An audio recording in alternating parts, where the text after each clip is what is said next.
So, with a week and a half left to go here in October, I wanted to continue my 10 movies you should watch this October series.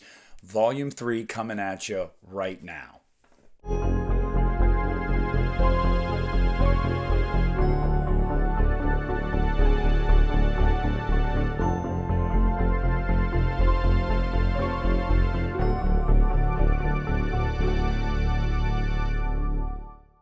What's up, everybody? Nick here from the Lost River Drive-In, and as I said, this is 10 more movies you should watch this October. Now, one of these, I mentioned one of the earlier movies in the series in my first installment of this, and I know this one's a fan favorite. It's one that I like too, quite a bit, and I watch every October, so I figured, let's throw it on the next one, and that is The Exorcist III.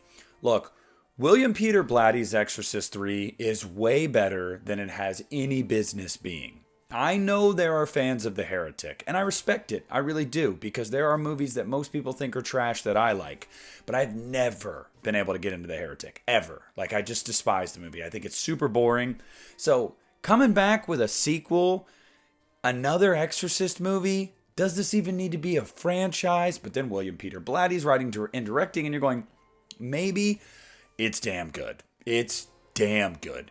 It's not your traditional exorcism movie or even exorcist movie. Honestly, the third act of the movie is where they shoehorn some things in to tie it to the original Exorcist, and it works, but I always walked away from that going, I didn't even need that. This movie worked well enough on its own. That was like this mystery, crime, drama, thriller that I didn't need the rest of it. Having said that, though, it all comes together really well. William Peter Blatty did a freaking bang-up job with this movie. People are right when they say that this movie is right up there with The Exorcist. I know a lot of people like it more than The Exorcist, but I think we can all agree it belongs on your yearly October watch list. So the next one on my list is one that I haven't mentioned yet in any of these videos, and I'm kind of surprised I haven't, and that is Happy Death Day. Now, if you guys know me, you know I prefer the second one. I think it's a little zanier, a little more over the top, a little more funny, sci-fi. I dig it. I really dig that movie. But this first movie is damn good. I remember when this movie came out, and I saw the trailers, and I thought, I've seen that before. I've seen Scream. I've seen these kind of movies before. I don't need that. And I remember watching it on streaming not long after it came onto streaming, and I was kicking myself. I was like, this is why this movie did so well at the box office. It's freaking awesome. Happy Death Day is absolutely awesome. Yes, it's a PG-13 slasher. It does well with its material. It's funny, it's engaging, it's mysterious, and it's led by an incredible performance by Jessica Rothe, someone you love to hate, and then you just love by the end of the movie. This movie is everything, all that in a bag of chips. Christopher Landon, so excited for Scream 7 because he knocked it out of the park with these two movies. Check out Happy Death Day if you haven't already. Now, some of these I haven't upgraded to like Blu-ray or 4K because I've just had the DVD for so long and I only watch them very rarely.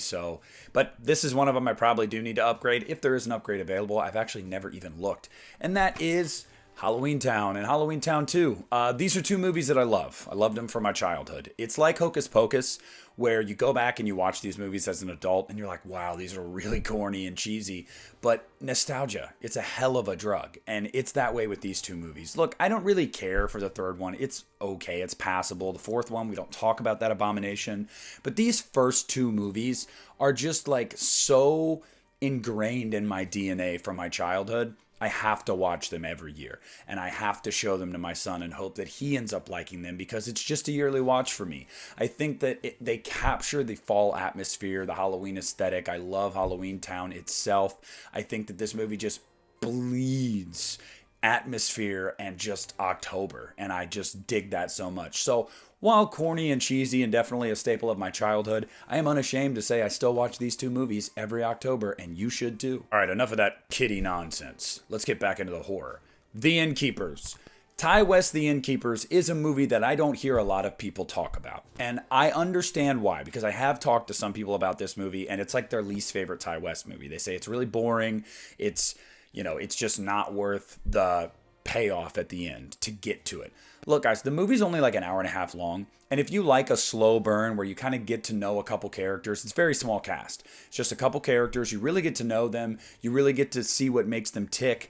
And you kind of get the lay of the land with this hotel. It's very historic. It's creepy. There's always this feeling that like something might come around the corner or something's going to happen on this night, and it doesn't.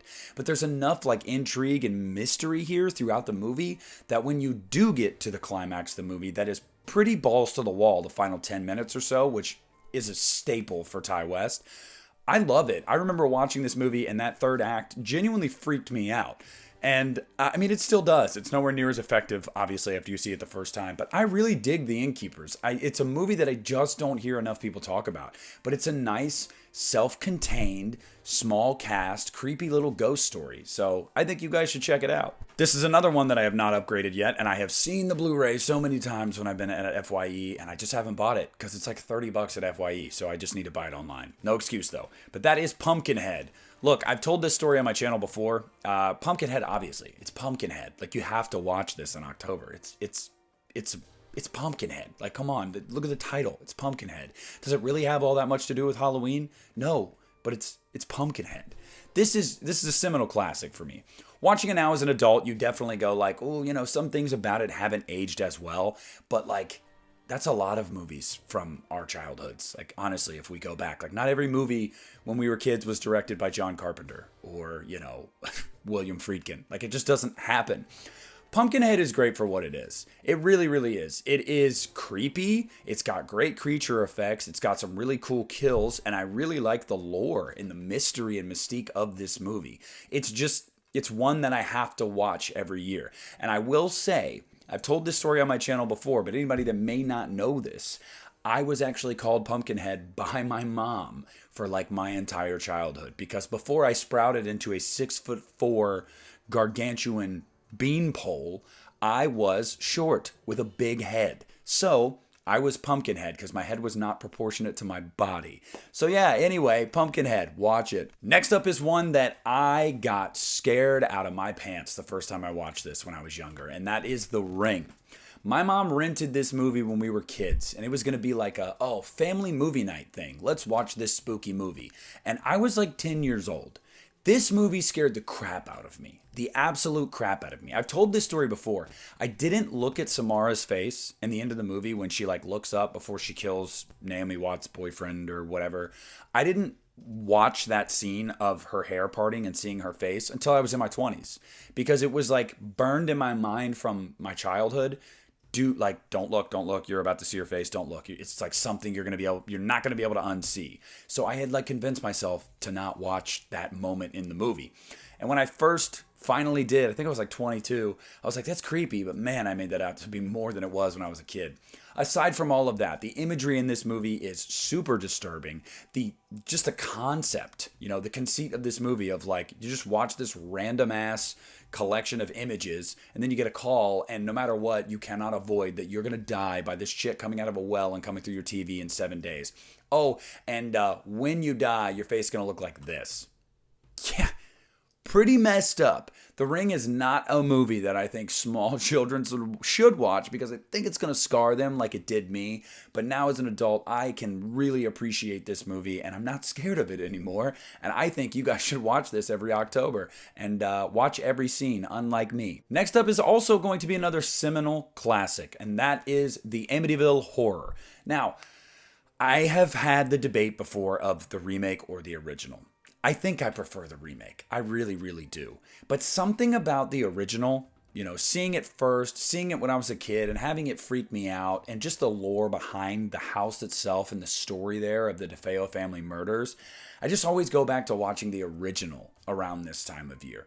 This movie is, although it's very slow at times and it has not aged as well as some other classics, it's effective enough in what it is. And I think for a demonic house, basically a creepy ghost story, this movie does it well, especially being so old. Although I think the remake improved on a lot of things with this movie, and I think actually made it creepier, I really, really dig this movie. I have a soft spot for this movie. I know a lot of people really don't talk about this movie that much anymore, and it's a shame, because the movie is a classic. It is by definition a classic, and I think it's one that you guys should watch every October. even if you prefer Ryan Reynolds in his sleep pants, which I do too. Next up is less of a horror movie and more of like a mystery thriller, but it fits. You know it fits. And it's Shudder Island. Shudder Island is a movie that simply just the aesthetic alone, how the movie looks, the setting, the desaturated colors. This movie like looks lifeless, and that's the best word I think I can use to describe the look of this movie, and it's honestly perfect, which is why I think it's such a perfect October viewing, because it's very dreary, it's very cold. It's also a super creepy setting. And you know, aside from the fact that it is a total mind bender, and by the time you get to the end of the movie, if you didn't see it coming, you're like, holy crap, the entire ride is just like dripping with atmosphere and just it's just one of those movies that you just kind of want to like get a cup of coffee and a blanket, have a fire going, and just watch this movie, you know? That is what Shudder Island is. And if that's not an October watch, then I don't know what an October watch is. And I think I do. So, Shudder Island. Next up is going to be a favorite of mine from my teenage years, and it is one that I adore still to this day, and that is Disturbia. Disturbia was a movie that came out when I was like 14 or 15 years old. I remember riding the high of Transformers. I was like, Shia LaBeouf, I love this guy, and he does not disappoint in this movie. And this movie does not disappoint. You know, aside from the fact that it is really kind of geared toward teens, it's funny, there's this teen romance aspect going on, but all the while, there is a psychotic next door neighbor that's butchering people and burying them in his crawl space. That's pretty sick, literally, and just awesome. And the movie does a really nice job of at first making you think that you're thinking things that aren't actually there. And then when you are like, oh wow, the threat is actually there, it kicks up into an entirely different gear. We go from like 8 to like 12.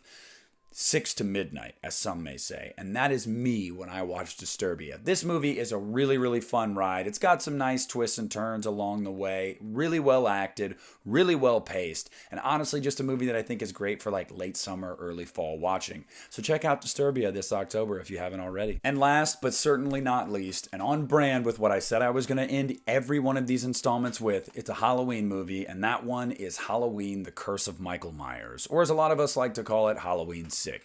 Now, whether your preferred version of this movie is the producer's cut or the theatrical cut really isn't relevant in this space. Simply just saying, a cut of this movie you should be watching in October. Now, aside from the fact that it's called Halloween, because then you go, well, of course, no. This movie has some killer October atmosphere. The aesthetic of this movie, on point. The scenery, on point. The way the movie is shot, the way it looks, the decor, on point.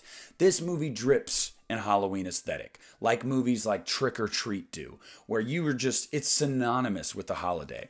At this point in the series, in my opinion, this was the most Halloween looking and feeling Halloween film in 1995. It just was. It had done it better than any of the previous films before it. And I think part of that was because they filmed it in the late fall, early winter in Utah. So it's like, you're going to get the seasons, you're going to get the cold, you're going to get the dead foliage everywhere. It just worked perfectly. Halloween: The Curse of Michael Myers is a mean movie. It is an unforgiving movie. Michael Myers is a tank in this movie, but this movie is a quintessential October watch, even if you're not a Halloween-obsessed nerd like I am. So add Halloween: The Curse of Michael Myers, any cut, to your October watch list if it's not already there. And I want to know, what are some movies I have missed so far, guys? Because I look at your comments on these videos. I hear the ones you guys like to watch. And I threw in 2 of them today that weren't adult movies, that were more like kids movies. I have mentioned Hocus Pocus before. I guess I could have added it in here because I do watch that every October. But I want to hear what you guys think of the 10 that I picked. Do you watch any of these in October? Or if not, are you going to add any of them to your October watch now? Please let me know down in the comments section. Let's discuss. Leave a like on the video. Subscribe to the channel if you haven't already.